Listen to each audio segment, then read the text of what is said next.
Assalamualaikum warahmatullahi wabarakatuh.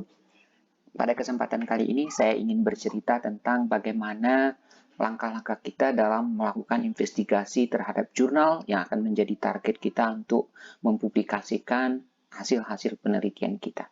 Nah, mengapa kita penting sekali untuk investigasi dari jurnal yang akan kita target ini adalah karena nanti itu akan menentukan apakah artikel kita akan dipublikasikan oleh publisher, oleh jurnal yang berkualitas, yang kredibel, atau kita akan terjebak kepada jurnal yang kelasnya adalah kelas abal-abal, atau yang kita kenal salah satunya dengan jurnal predator.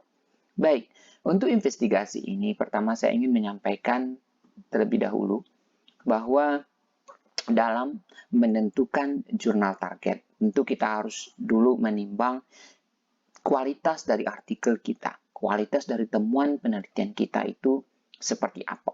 Nah, dari berkaca kepada kelas atau levelnya hasil penelitian kita ini, maka kita sendiri akan tahu nanti jurnal kita ini, maksud saya artikel kita ini, temuan kita ini akan kita publikasi di jurnal sekelas apa.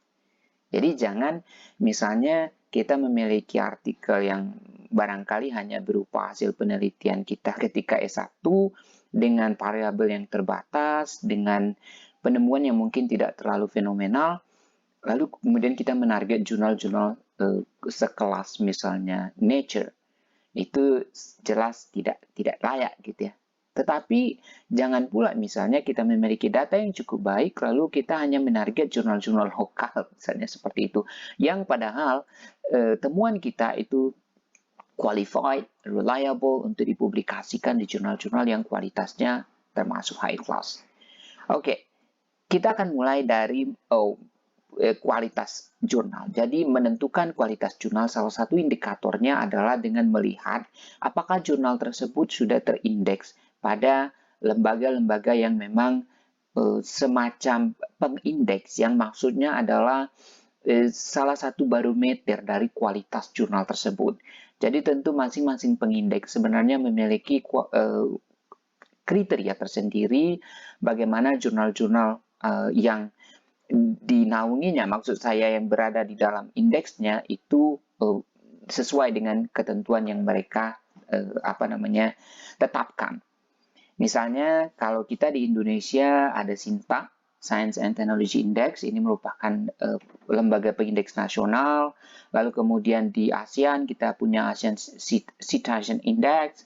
Kemudian kalau di Google Scholar juga dia memiliki sistem pengindeks Google Scholar di Google. Kemudian ada juga yang kalian lihat misalnya jurnal-jurnal internasional itu sudah masuk level yang agak baik yaitu di indeks Copernicus misalnya, terindeks Copernicus. Jadi ini sudah merupakan sistem pengindeksan yang lebih baik misalnya daripada jadi dia memiliki tingkat ada yang seperti Garuda, Garda Rujukan Digital atau SINTA itu kan levelnya nasional. Jadi jurnal-jurnal nasional akan mungkin berada di dalam pengindeksan tersebut.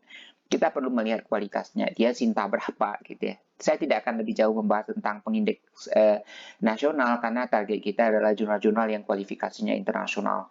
Nah, untuk internasional salah satu pengindeks yang ya dikategorikan cukup baik adalah Copernicus misalnya. Jadi ketika kita melihat ada jurnal itu di websitenya atau nanti ketika kita rujuk di direktorinya Copernicus, dia ternyata memang ada di sana, maka kita layak untuk mempertimbangkan jurnal tersebut. Akan tetapi, namanya tadi seperti tangga ya, pengindeks itu semakin luas skopnya, jangkauan atau range dari indexingnya, maka kita melihat pada level internasional, pada jurnal-jurnal yang berkualifikasi, tentu dibutuhkan kita perlu berkaca, perlu menelisik dari pengindeks-pengindeks yang memang kelasnya kelas dunia. Jadi kalau kita melihat kepada jurnal-jurnal yang memang kelasnya dunia, itu pengindeksnya yang populer, yang tentu kita semua tahu adalah Scopus, kemudian Web of Science, dan PubMed. Jadi PubMed ini biasanya dia karena sebenarnya dia bernaung di bawah NCBI ya, Departemen Kesehatannya Amerika. Jadi kita untuk biasanya artikel-artikel berhubungan dengan kesehatan dan biologi juga termasuk banyak diindeks oleh PubMed ini. Jadi 3 pengindeks ini sebenarnya merupakan lembaga pengindeks yang layak untuk dipertimbangkan ketika kita ingin menentukan kualifikasi sebuah jurnal.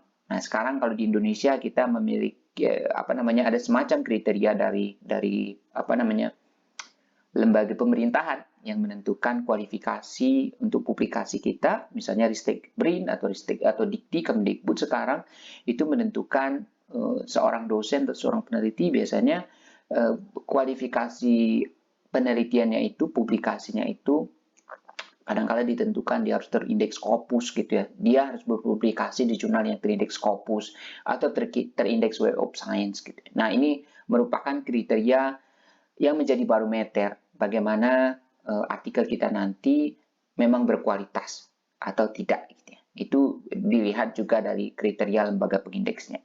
Nah, terkait dengan Scopus, karena ini merupakan salah satu barometer utama yang dipakai di Indonesia untuk menentukan kualifikasi jurnal. Jadi Scopus ini kita lihat untuk menentukan. Jadi di dalam Scopus itu sendiri dia memiliki kuartil-kuartil gitu ya. Jadi ada Scimago Journal Rank yang juga berasosiasi dengan Scopus ini. Dia membagi level dari jurnal itu menjadi kuartil-kuartil. Jadi yang paling bawah adalah kuartil 4, kemudian paling tinggi kuartil 1.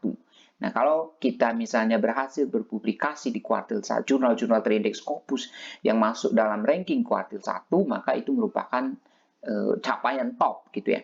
Tetapi untuk kita yang misalnya masih pemula, tentu kita tidak bisa langsung menarget kuartil 1.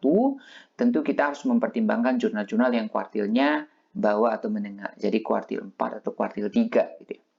Nah, ini misalnya kalian lihat ada The Lancet Respiratory Medicine, ini merupakan top rank journal.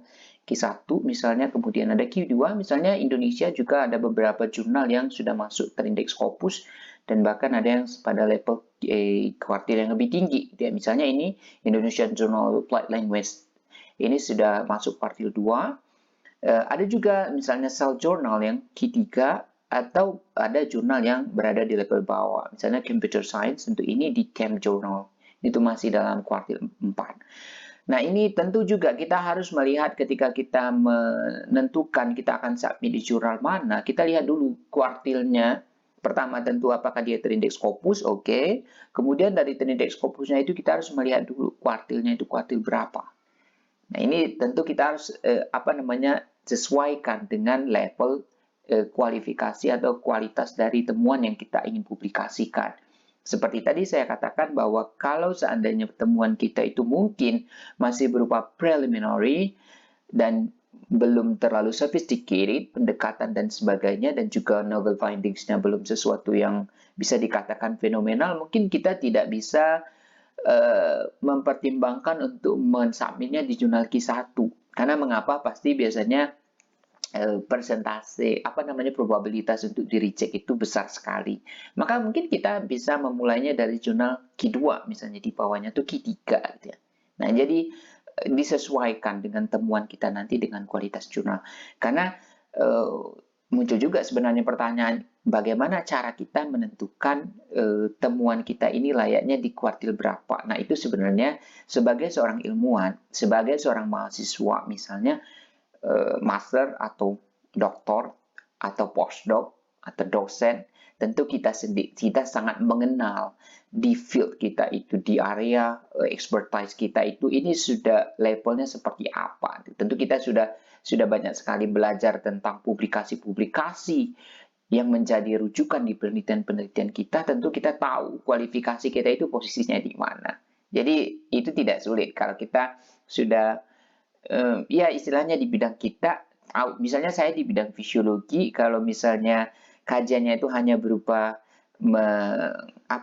menemukan perubahan struktur, kerusakan struktur, lalu ada konfirmasi sedikit tentang level enzim yang berubah, tanpa ada pendekatan misalnya yang lebih sophisticated, ada pendekatan molekuler yang menganalisis misalnya genomiknya, transkriptomiknya, kemudian dan proteinomiknya. itu tentu saya tidak berani untuk mensubmit energi jurnal Q1 karena pasti 100% will be rejected. Kecuali misalnya kalau temuan kita itu fenomenal. Nah, terkait dengan menelaah dari jurnal target ini, jadi saya ingin dalam kesempatan ini membahas fokus kepada jurnal-jurnal yang pengindeksnya adalah Scopus.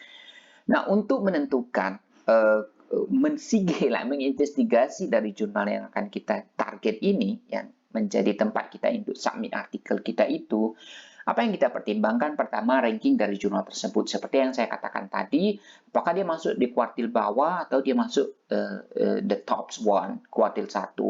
Kemudian dari jurnal tersebut kita harus juga mengetahui, memastikan ini coverage-nya, cakupan ketika dia pada saat ini gitu ya, apakah jurnal tersebut memang masih dalam status ongoing dia terindeks di Scopus. Dan apakah dia punya riwayat discontinue misalnya. Karena ada jurnal yang kadangkala dia di-discontinue oleh Scopus, kemudian periode berikutnya mungkin dia memperbaiki diri dan submit lagi, lalu kemudian dia terindeks lagi di Scopus. Nah, itu harus kita pastikan. Karena begini, kita tidak bisa percaya dengan informasi di website jurnal itu saja. Kita harus nanti menelisik ke Scopusnya dan ke website SJR-nya untuk menentukan benar nggak ini si jurnal memang masih dalam coverage-nya Scopus. Jadi hati-hati gitu ya. Banyak sekali jurnal yang memasang di websitenya itu dia masih terindeks Scopus, tetapi ternyata dia itu 5 tahun atau tahun kemarin misalnya dia sudah discontinue, sudah diputus. Nah, ini tentu indikator. Biasanya kan Scopus memiliki kriteria yang lebih ketat, sehingga jurnal-jurnal yang mungkin tidak memenuhi kriteria tersebut atau tidak sesuai dengan ekspektasi atau kualifikasi yang ditentukan oleh Scopus, maka jurnal tersebut akan di-discontinue. Gitu ya. Jadi tahun 2020 ini banyak sekali jurnal-jurnal yang bahkan ada jurnal Q1 yang terindeks Scopus tetapi kemudian di-discontinue oleh Scopus karena berbagai alasan. Jadi ada yang alasannya karena skor rank-nya gitu ya, kemudian citasinya, kemudian juga ada juga yang lebih parah itu sebenarnya yang lebih banyak kasusnya di-discontinue oleh Scopus itu karena memang proses editorialnya yang tidak benar gitu ya, tidak memperlihatkan kualifikasi. Ini contohnya misalnya kita mensubmit jurnal hari ini, lalu besok tiba-tiba langsung dapat respon dari email, oh terima kasih artikel Anda sangat baik dan kita pertimbangkan untuk accepted. Silakan bayar sekian. Nah, itu jelas. Atau juga misalnya kita mensubmit artikel kita ke suatu jurnal, lalu kemudian didiamkan, lalu kemudian 3 bulan kemudian muncul surat acceptance tanpa ada review dan kemudian langsung disuruh membayar. Itu juga merupakan indikator yang mungkin jurnal-jurnal yang tidak memiliki proses editorial yang terstandar sehingga tidak ada proses review dan sebagainya, dan jurnal kita artikel yang kita submit itu langsung diterima gitu ya. Jadi ini harus dihindari. Lalu kemudian selain coverage, apa yang perlu kita telaah dari suatu jurnal adalah frekuensinya. Nah, ini tergantung kepada kita. Kita pengen artikel kita itu cepat terbit. Jadi kalau misalnya sebagai seorang pemula seperti saya tentu mempertimbangkan bahwa akan lebih baik ketika saya mensubmit di jurnal yang isunya itu, terbitannya itu mungkin lebih sering. Artinya dalam setahun itu dia mungkin mengeluarkan 4 edisi, 4 issue. Kemudian atau dia mengeluarkan setiap bulan ada. Dan saya tidak mau berpublikasi pada jurnal yang isunya itu hanya sekali setahun gitu ya, atau sekali 2 tahun. Maksud saya dua kali setahun gitu ya. Jadi ini sebenarnya terhubung dengan kalau saya mempertimbangkan ini nanti artikel saya ini mungkin sudah basi kalau tahun depan baru terbit gitu ya. Lalu kadang-kala kita kan juga punya target, tahun ini pengen publikasi berapa. Kalau kemudian kita mensubmitnya di jurnal yang terbitnya setahun sekali, saya pikir akan jauh berdampak kepada produktivitas kita ditinjau dari jumlah artikel yang berhasil kita publikasi. Maka biasanya di frekuensi, ketika saya menginvestigasi suatu jurnal, saya akan melihat ini jurnal ini terbitannya berapa kali setahun. Jadi biasanya kalau 4 kali saya masih oke. Kalau 3 atau 2 kali saya nggak mau. Itu 1 kali gitu ya. Karena ya siapa yang mau yang kalian submit ini kemudian setahun lagi baru publish gitu ya. Jadi lambat banget sehingga kita tidak memperlihatkan eh, produktivitas yang lebih baik gitu ya. Jadi oke saja, mungkin itu tergantung kebutuhan kita, atau misalnya kita ini lagi doktor nih, lagi ngambil PhD, lalu kemudian kita submit sekarang, tunggu aja setahun lagi gitu ya. Ya tamatlah riwayat gitu ya.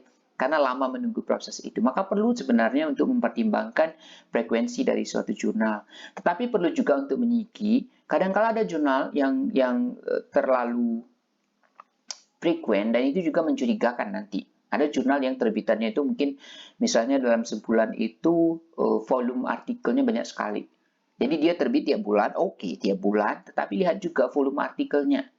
Ada yang satu volume itu satu bulan itu dia menerbitkan misalnya 100 artikel. Nah, itu berbahaya. Mengapa berbahaya? Itu indikator bahwa proses editorialnya itu tidak berjalan dengan baik. Karena normalnya suatu proses editorial, nanti mungkin di kesempatan lain saya akan bercerita, bahwa suatu proses editorial, sejak kita submit, lalu kemudian nanti editor board-nya akan men-skim untuk melihat apakah artikel yang kita submit itu layak atau tidak, dan kemudian nanti akan masuk ke meja reviewer, lalu kemudian reviewer akan mereviewnya, dan biasanya 2 atau 3 reviewer, itu kan butuh waktu. It takes a time, even longer time. Jadi biasanya butuh waktu berbulan-bulan loh gitu ya. Minimal kadang-kadang sebulan gitu ya. Nah, kemudian setelah reviewer berhasil selesai mereviewnya, dia akan kembalikan. Lalu kemudian dari editor akan menyerahkan lagi ke autornya. Lalu kita sebagai autor nanti akan mereview, mempelajari lagi hasil review itu, meresponnya, mensubmit kembali. Lalu kemudian editor akan menyerahkan lagi ke reviewer. Reviewer akan menentukan accepted atau tidak gitu ya.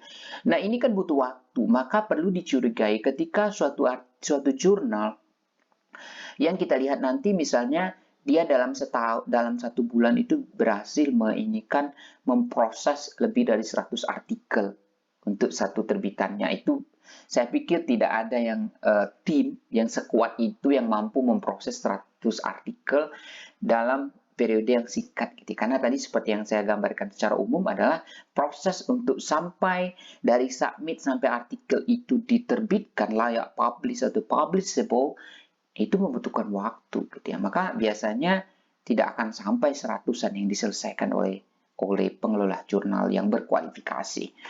Nah, kemudian apa lagi yang perlu kita pertimbangkan adalah article processing charge atau biaya kurang lebih. Jadi ini berhubungan dengan kalau kata orang Minang pitih gitu ya, dengan uang. Jadi kita harus mempertimbangkan ketika kita melihat jurnal tersebut, jurnal target kita, apakah dia merupakan jurnal yang free, tidak memiliki article processing charge, atau dia merupakan jurnal yang hybrid, jurnal yang biasanya dia kasih dua pilihan. Kalau kita pengen open access, jurnal kita ini bisa diakses oleh semua orang setelah terbit, nanti kita harus bayar. Jadi ada article processing charge-nya. Ada pilihan lain, kalau kita nggak bisa bayar atau nggak mau bayar, nanti artikel kita ini akan diblokade beberapa, mungkin setahun atau 2 tahun, atau bahkan kalau bertahun-tahun gitu ya. Dan kemudian hanya orang-orang yang berlangganan dengan jurnal tersebutlah yang bisa mengaksesnya secara free. Karena dia bayar gitu ya. Secara langsung. Yang lainnya paling hanya bisa membaca abstrak dan sebagainya. Jadi ada dua yang hybrid. Tapi ada juga jurnal yang dia memang mewajibkan untuk berbayar. Jadi nggak ada pilihan lain. Jadi kamu harus bayar segini. Gitu. Nah, ini harus kita pertimbangkan terkait dengan budget yang kita punya. Misalnya begini, saya punya mendapatkan grant dari universitas itu besarannya 30 juta. Lalu kemudian saya ingin mempublikasikan di suatu jurnal. Kemudian ketika saya lihat artikel processing charge-nya itu misalnya $1.800. Itu umum loh untuk jurnal-jurnal yang biasanya di bawah naungan Elsevier misalnya, itu mainnya seperti itu, 25 juta, 20 juta, 18 juta gitu ya. Di atas 10 juta biaya APC-nya, artikel processing charge-nya. Nah, itu kan sangat tidak masuk akal kalau seandainya budget saya hanya seperti itu. Budget saya 30 juta, habis hanya untuk biaya article processing charge. Maka ini perlu kita pertimbangkan. Lihat saku dulu dong gitu ya. Kalau ada yang free, sebaiknya ya pertimbangkan yang free gitu ya. Atau minimal biayanya yang mungkin affordable lah, yang masuk akal gitu ya, untuk kantong kita, terutama orang Indonesia. Karena biasanya kan kurs rupiah dengan mata uang asing itu juga menentukan, dengan euro misalnya atau dengan USD dollar dengan dolar gitu ya. Jadi artikel processing chart ini juga merupakan suatu poin yang wajib diperhatikan. Nah, kalau saya biasanya kalau ya tergantung budget yang saya miliki. Kalau saya dapat grant dari pemerintah yang mungkin sekitar di atas 250 jutaan, mungkin saya akan mempertimbangkan untuk menyanggupi ketika saya memilih jurnal. Tentu ada aspek lain bukan dari artikel processing chart ini juga. Kalau ada sisi lain mungkin lebih membuat saya berani untuk bayar mahal. Misalnya apakah dia memang kuartil 1, kemudian dia memang masuk jurnal ya kuartil 1 high class gitu ya, dan kemudian memang sangat relevan dengan kajian saya gitu ya, dan ya pokoknya sesuatu yang mungkin ada sisi atraktifnya, even we have to pay in certain amounts of money gitu ya, walaupun kita harus bayar mahal-mahal gitu ya. Jadi kalau saya punya cut off, kalau dana saya segini, biasanya saya tidak pernah menyanggupi kalau dia sampai 10 juta. Itu tergantung dengan kantong saya gitu ya. Tapi pengalaman misalnya kalau di Jepang ketika saya mengambil S3 dulu, di lab saya itu rata-rata kan memang ininya menargetnya jurnalnya yang Elsevier, kemudian Springer seperti itu biayanya seperti Nature juga gitu ya, itu biayanya kan minta ampun gitu ya, ada yang sampai 40 juta. Tetapi kan labnya kaya raya, mereka itu mengalokasikan miliaran hanya untuk proses publikasi, jadi di luar dari biaya risetnya. Maka tentu nggak usah mikir-mikir gitu ya, yang penting ini jurnalnya berkualifikasi, kita submit, lalu kemudian kalau nggak usah mikirin diterima nanti mau bayar berapa gitu ya, karena kita nggak akan kita yang ngurusin pembayaran gitu ya, karena biasanya ada budget dari departemennya atau labnya gitu ya. Dulu saya nggak tahu yang artikel saya di American Journal of Physiology, itu disertasi S3 saya, itu berbayar loh, karena dia di American Journal of Physiology ini mungkin bayarannya sampai ya di atas 20 juta sepertinya. Tapi ya saya sebagai student, I don't care. Saya nggak peduli karena saya yang tahu saya melakukan penelitian berkualitas, saya memiliki data yang publishable, yang qualified, kemudian ketika kita submit, kemudian diproses dan ternyata mendapatkan respon positif, dan kemudian mengalami proses editorial dan review yang panjang, tentu menandakan kualitas dari jurnal tersebut, dan kemudian dengan acceptance, dengan penerimaan, maka oke. Mungkin dengan bayaran mahal no problem buat profesor saya gitu ya. Nggak seberapa mungkin dengan mengeluarkan uang 20 jutaan gitu ya. Tetapi kalau saya pulang ke Indonesia dengan budget yang sangat minimal, saya sangat tidak berani untuk itu gitu ya. Karena banyak sekali sebenarnya opsi untuk publikasi di jurnal-jurnal yang mungkin berkualitas, tapi dia free. Banyak gitu seperti itu. Jadi kita bisa memilih kok jurnal-jurnal yang free. Maka article processing chart merupakan salah satu poin yang perlu kita perhatikan dari kualitas jurnal tersebut, dari memilih jurnal tersebut. Lalu kemudian, apalagi setelah article processing chart, yang perlu kita ketahui adalah editorial process-nya. Ini yang saya maksudkan tadi, bagaimana sih kita bisa melihat ini proses editorial di jurnal tersebut berapa lama? Seberapa complicated? Nah, kalau jurnal-jurnal kuartil 1 misalnya, itu memang editorial processing chart, editorial prosesnya biasanya kan memang ya sangat tight gitu ya, sangat ketat. Jadi kalau saya baru saja menyelesaikan proses submisi dan review yang akhirnya accepted, artikel kami di jurnal Applied Pharmaceutical Science itu cuma Q2 gitu ya. Tapi saya submit akhir Mei, kemudian datang review itu bulan Mei, Juni datang 1, kemudian Juli ada lagi, kemudian kita respon, kita perbaiki sesuai review yang sangat banyak sekali reviewnya, yang sangat kritis gitu ya. Dan kemudian kita submit lagi, kemudian mereka review lagi, itu sampai 3 ronde, dan akhirnya alhamdulillah bulan November kemarin, akhir November baru status accepted gitu. Jadi begitu ketat proses editorial prosesnya dan begitu panjang. Jadi saya butuh 6 bulan untuk mulai dari submisi sampai acceptance. Dan sekarang baru sampai bulan Desember ini dia baru akan publish gitu ya. Jadi such a long process. Nah, editorial process ini perlu juga kita pertimbangkan. Pertama, dia akan mengindikasikan seberapa apa namanya, sebab profesionalnya pengelolaan dari jurnal tersebut. Tentu semakin tinggi level jurnal, tentu prosesnya akan semakin profesional. Tetapi kita sebagai autor juga harus mempertimbangkan ini proses editorial, prosesnya itu akan memakan waktu berapa. Jangan sampai misalnya kita butuh waktu setahun hanya nunggu untuk hasil review. Jadi ini saya punya pengalaman gitu ya. Jadi saya submit di jurnal Saudi Journal of Biological Science. Ini jurnal di bawah naungan Elsevier, tapi dia miliknya Universitas Arab Saudi gitu ya. Tapi dia merupakan jurnal kuartil 1 di bawah naungan Elsevier juga. Nah, tentu saya sangat interest. Tapi ketika saya submit, itu 7 bulan kemudian baru muncul hasil review gitu ya. Itu merugikan loh gitu ya, dari produktivitas kita. Jadi kita udah nunggu lama-lama, udah mewanti-wanti, kita email editornya nggak menjawab, nggak merespon, kemudian kadang-kala juga diresponnya dibilang masih dalam proses. Kita cek lagi di website, di account kita di jurnal itu juga katanya masih ada review. Ini reviewnya memakan waktu 7 bulan gitu ya. Ngapain gitu ya. Nah, jadi sangat merugikan. Dan ya menyedihkannya lagi gimana di kisah saya itu gitu ya, setelah 7 bulan kemudian yang datang apa, bukannya review tapi rejection gitu, penolakan gitu ya. Jadi rasanya sangat terbuang habis waktu kita bahkan menghindari untuk submit ke jurnal yang lain gitu ya. Kemudian waktu kita setelah lama menunggu ya, ternyata hanya untuk menunggu rejections. Nah, editorial proses ini perlu kita pertimbangkan. Jadi ada editorial proses itu, nanti kita bisa lihat dari suatu jurnal dengan mempick up atau mengambil artikelnya yang sudah terbit, lalu kita lihat di sana. Di sana kan ada history. Artikelnya submit dan tanggal berapa, bulan berapa, misalnya bulan Mei, lalu dia itu sampai submit bulan berapa. Jadi itu kita bisa nentuin ini proses editorial prosesnya rata-rata berapa lama. Atau kadang-kala di beberapa website juga menyediakan masing-masing jurnal itu ada listnya berapa lama proses editorialnya. Nah, ini tergantung kita. Kalau saya tentu sebagai seseorang pemula yang masih amatir, yang masih mempertimbangkan produktivitas, yang berselaras, yang terindikasi dari jumlah artikel yang saya terbitkan dalam kurun waktu tertentu 1 tahun, saya menghindari yang proses editorial prosesnya yang terlalu lama.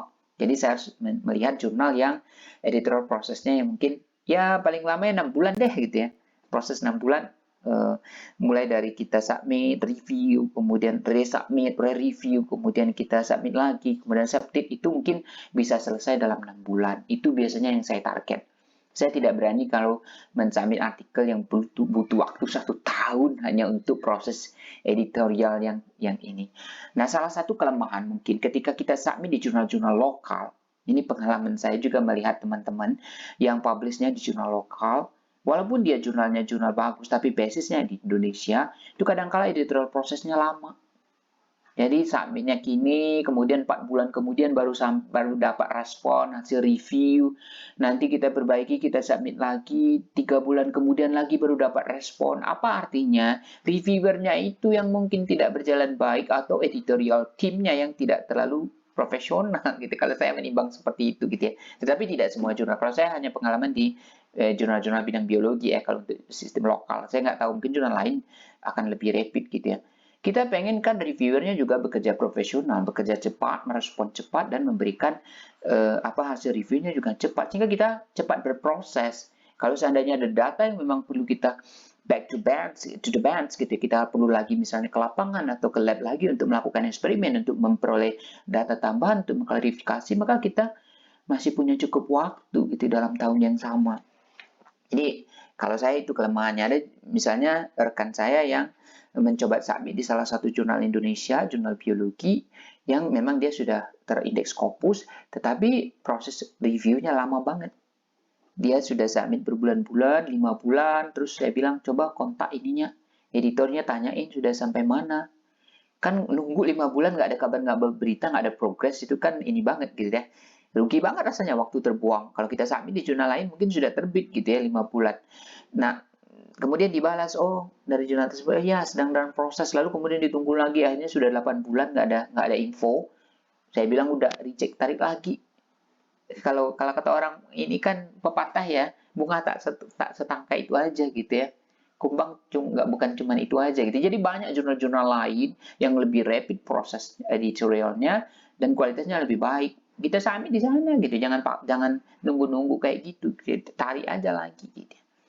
Nah, kemudian bagaimana cara kita untuk mengidentifikasi ini editorial prosesnya berapa lama, lalu kemudian kualitas artikelnya itu memang bagus atau enggak gitu ya. Dan kemudian juga salah satu tadi untuk mengukur-ngukur, membanding-bandingkan ini kira-kira kalau data kita kayak gini, kira-kira bakal mendapat respon positif enggak di jurnal ini. Nah, bagaimana caranya? Tentu kita akan pick up some samples. Jadi kalau saya biasanya saya akan buka websitenya, lalu saya cari jurnal artikel-artikel yang terbit di jurnal tersebut.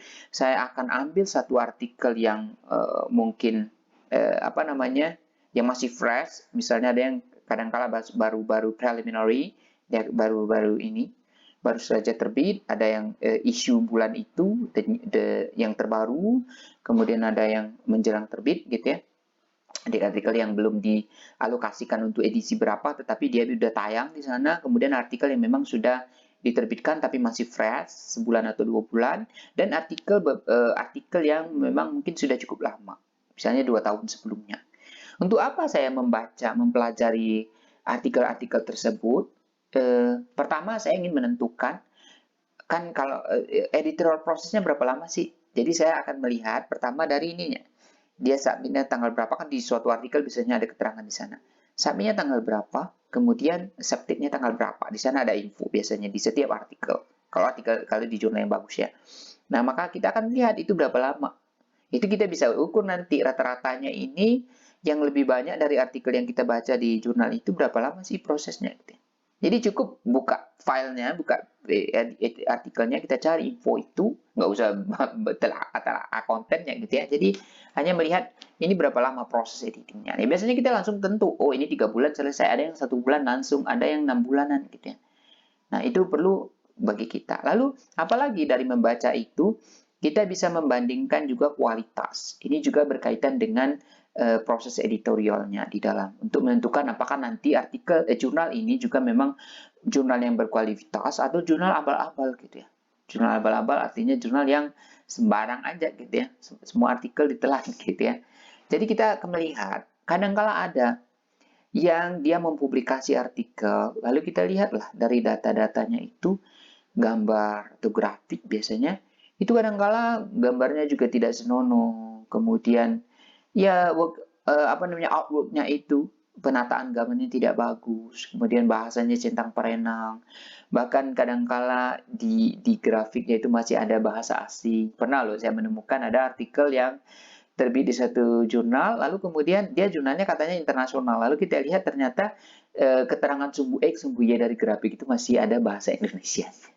Nah ini apanya internasional gitu. Jadi itu penting sekali buat kita untuk menelaah kualitas dari jurnal dengan melihat langsung dari contoh artikel-artikel yang sudah diterbitkan di sana. Dan apalagi tentu kita bisa melihat kualitas dari data-data yang memang kualitas dari penelitian-penelitian yang memang diterima di artikel tersebut gitu ya. Itu dalam rangka tadi membandingkan, mengukur ini data dan dalam artikel yang akan kita publikasikan itu reliable enggak, untuk ini qualified dia enggak untuk diterbitkan untuk kita submit di jurnal ini. Sehingga itu salah satunya gitu ya. Oke, saya pikir itu. Kemudian pada selanjutnya kita akan mencoba untuk memulai menginvestigasi, menelaah, menelusuri jurnal-jurnal dengan menentukan dia ini masuk kuartil berapa, kemudian apakah dia memang masih terindeks Scopus, kemudian apakah dia artikel processing chart-nya berapa gitu ya. Jadi ini adalah salah satu website yaitu www.kimagogr.com yang nanti kita akan telusuri secara bersama-sama untuk melihat bagaimana kriteria dari satu jurnal dan terutama jurnal-jurnal yang terindeks Scopus. Terima kasih.